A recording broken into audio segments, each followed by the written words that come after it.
Happy Pride Month, all. Happy Pride.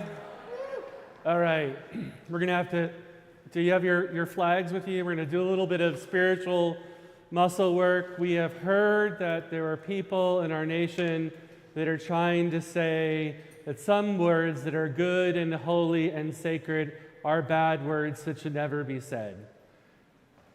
Reverend Peggy began with one of them, gay, gay, gay, gay, gay, gay, gay. Practice it with me. Gay, gay, gay, gay, gay, gay, gay. It's 7 gays specifically if you need to invoke this banishment of nonsense in the world. Some of our states they're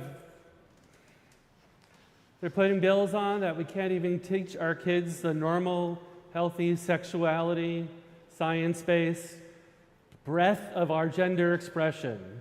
Lesbian, gay, transgender, bisexual, pansexual, all of these words are good and holy. And I'm thinking as I watch our storytelling and the music, and the storytelling is sacred text. That's what we do in church every week. And we are lifting up a reminder that sometimes we're told we're red, and we can't draw red. We can just draw blue. And I'm trying not to cry over there, because if that was the lectionary growing up, I might have remained in the church I grew up in. And it wasn't. And I'm here. And I know how before we talk about anything, all of this is life-saving. All of the messaging, that knowing who you are or figuring it out over time is okay. And this institution supports you. And I'm the white dude, gay white dude, coming up here to talk about lessons from the movement. And I'm going to just contextualize this before I begin with, I might have to do a lecture series on this in the next couple of years, because there's too much to talk about. But I can begin with a period that I learned in history, Stonewall, and then I'll talk about my own coming of age during Wigstock and Limelight. And then we're gonna open the library and continue some reading. I might have to code switch here between popular culture, Christianity, Unitarian Universalism, and my queer folks. But we'll be doing a little bit of exegesis in the church world that's looking at Scripture and cracking it open and making sense of it. In the queer world, a certain part, the library is going to be open, and I'm going to be speaking some truth or filth, as some of us would say, to some texts and some nonsense in the world that just needs to be read. Are we okay with that? Yeah. And I want to warn you, and I'll talk a little bit about this, I use queer to identify myself. You're going to hear that word, and I know that's a tender word for folks, and I'm happy to talk about it with folks after the service, but try to sit with me, move with me, as we go through. Commemorating the 1969 weekend of riots started outside Stonewall Bar on June 27th to 29th of that year. We are returning once more to a defiant consciousness through willful celebration in the face of oppression. And I want to thank our Director of Adult Ministries, Esther Rosado, for bringing with us a reminder on either side of our chalice, which itself was a symbol in fighting or is helping folks get away from the Nazis. We have 2 bricks in honor of Marcia P. Johnson and Sylvia Rivera, the folks that led the movement and said enough is enough. And I'm going to talk about that, but bricks were involved. But that's where we start. We remember the drag kings and queens who faced brutal beatings and much worse by New York's finest. We remember a time when sodomy laws were still on the books everywhere, a weekend when the heels literally came off the windows of bars and stores shattered, and a chorus line of queerness staved the cops out. Drag kings and queens, the very image of the then reviled counter-cultural queerness, struggling against the poster boy for masculine authority, the police. And that is a very long story we're not going into now. But I'll talk about it in the future. And today, boringly, I come in my normal weekly drag, my clerical robe, which is the only time in the week that I can walk around with someone not giving me a risk to my safety, because it looks like I belong right now. And then I can take it off. And then I become invisible and belong wherever I am. I remember a time in my early 20s when I was serving as on the board for a major suburban gay and lesbian advocacy group in New Jersey, GAMIC, the Gay Activist Alliance in Morris County. And for those of us of a certain age or older, will remember those activist alliances in cities and suburbs, what were coalescing the queer community, many queer communities throughout the country. In the burbs, they tended to be a little bit more mainstream, and there's a whole story there that I can't talk about in the time I have now. It's funny, it's how I found church. I was raised in a church and left it, but that activist alliance, 1,500 adult members. We had 200 to 400 people meeting twice a week. It was a time where those were the community centers. We're meeting in a UU fellowship that was maybe 200 people, much smaller, but one of the churches hosted and made space. It would be, at that point, less than a decade away from the whole activist movement in that language, gay activist alliances, would be gone in a decade or so, in an age of gay culture that was evaporating before the face of the tension between even more localized efforts for organizing and a vast national organizing machine that was going to dwarf all organizing efforts. And electronic social media was starting to draw us out of isolation in the queer world, and all the while stripping us of a sense of local community. The groups were disappearing, unless you still had the pageants. And in the mid-90s, middle-of-the-road queerness would have been deeply offended by the term queer, and many in that generation still are, while some of us embrace it. But that we, of that broader community, would painfully wrestle with fitting into the old normal, just with their truth. And the rest of us, who were never going to go back to that old normal, our truth was a new normal, or we were going to make it so, one way or the other. The moment of pride that set us free was the sharp rebuttal loudly given at Stonewall by the people who have still yet to fully fit in. The people that had nothing left to lose, taking action, and as it happened, managed to mostly benefit those of us queer folk who managed to walk the line of normal. I was originally intending to be here in my all-white wedding suit, but there was a wardrobe malfunction 5 minutes before I had to get in the car. Instead of my normal robe and stole, to remember very clearly where I am in that spot, I got to walk, finally, in my 40s, up an aisle. The gays who were straight in appearance, or slightly effeminate, or moderately butch, would think it'll be okay for us. And some said it was okay enough for us to forget. And I want to just mention those bricks back there again. It is how many decades now? And everyone that is not against LGBTs, lift up Stonewall as a positive thing. In 2 weeks, we're going to be lifting up Juneteenth, celebrating the end of slavery and the last slave finally hearing they were free. None of those things started without riots or revolutions. So I remember when I'm preaching here as a queer man, sometimes riots happen and bricks have a reason. Because people's lives and safety are being brutalized. Marsha P. Johnson and Sylvia Rivera did not put on their heels for me to be quietly on my couch watching from the news and to forget this story where it started. Okay. The mid-90s, this is Jude living the early 90s, still before Giuliani has cleaned Times Square. I'm a club kid at Limelight, Club USA, the Palladium, all these places that would disappear because of the real estate market and Giuliani's desire to clean up New York. And it reminded me, the 90s, thinking through this, a challenge we face as a nation and as a people. And this is not just a history lesson.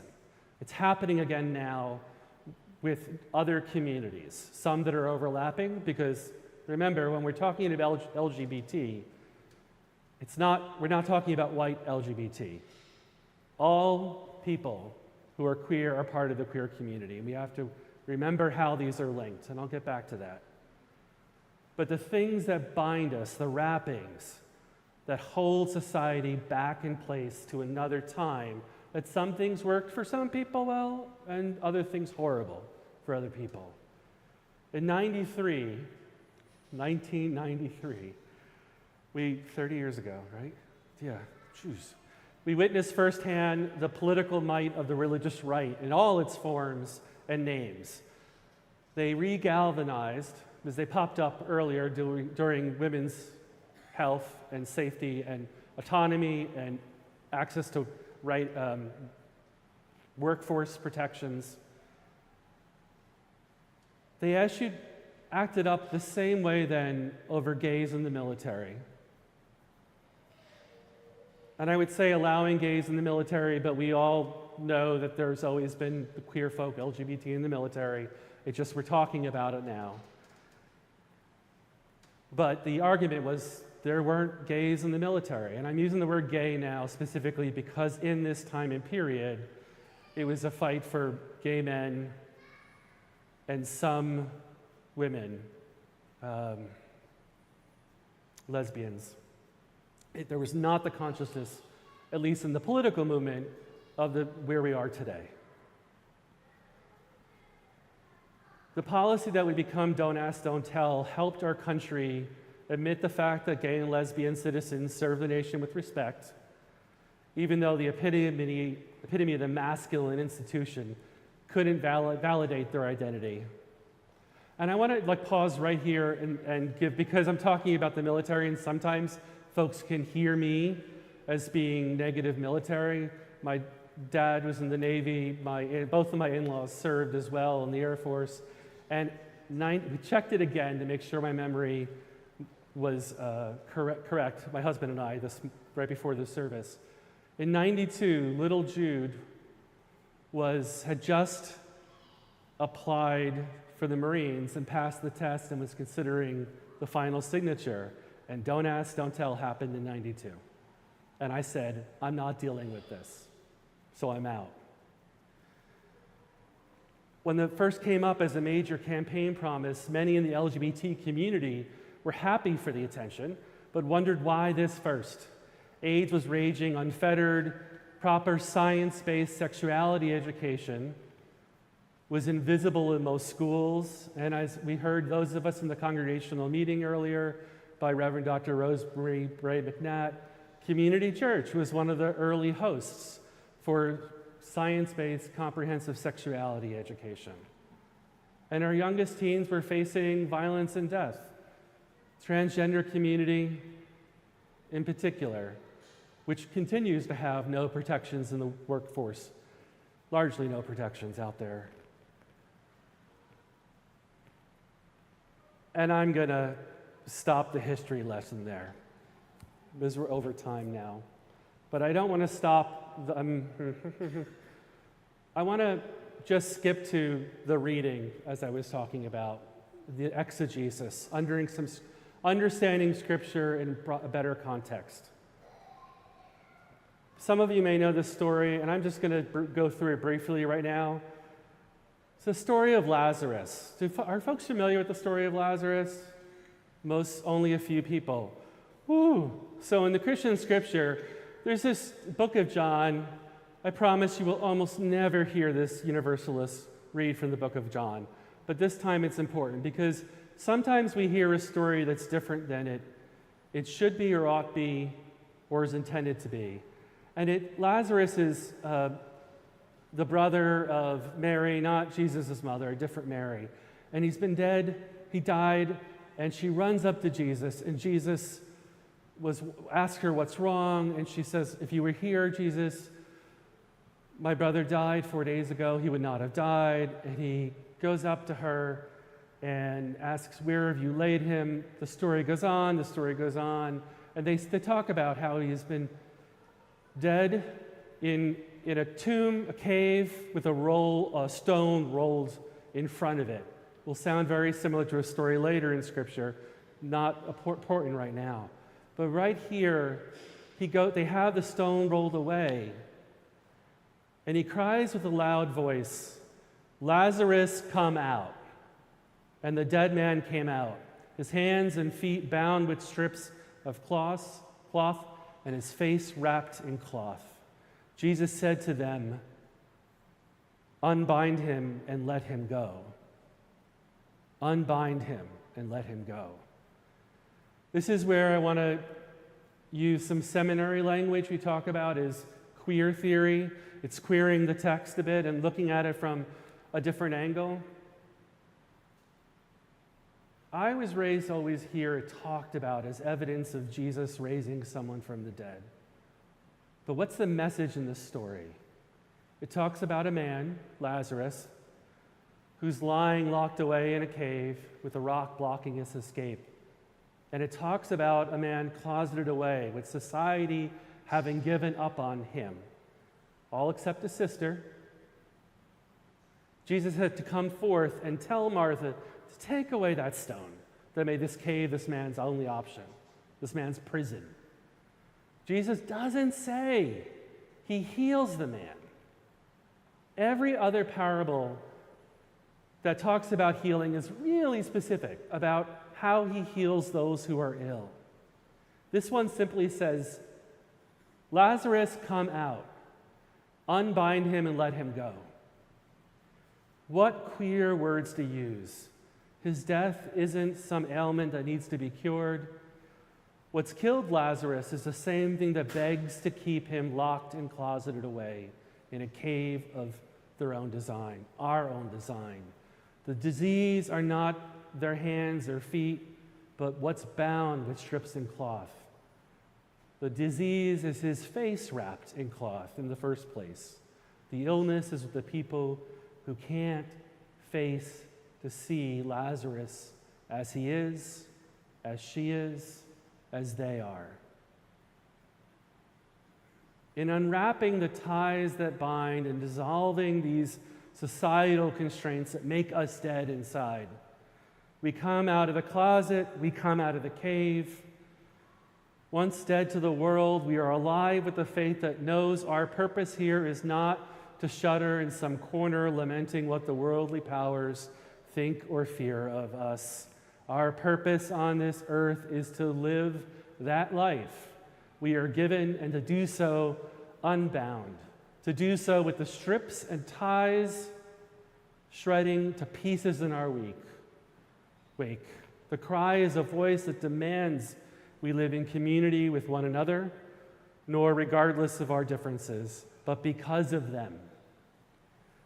The Christian right's desire to equate queerness with disease is tragically misguided, and every time that story gets rebirthed again and again with the new lessons about gender identity and gender expression, the nonsense about bathrooms that is not real, it reminds me that they're seeing illness in what is not ill and health in what is very unhealthy. Pride Month and every month, people, lift up people being themselves, being who they are, celebrating our connections and our wholeness and our honesty. Help dismantle the caves and the closets and the prisons and the walls that divide nations. Know that each of our struggles are connected, and we are stronger than when we share in our trials and our successes.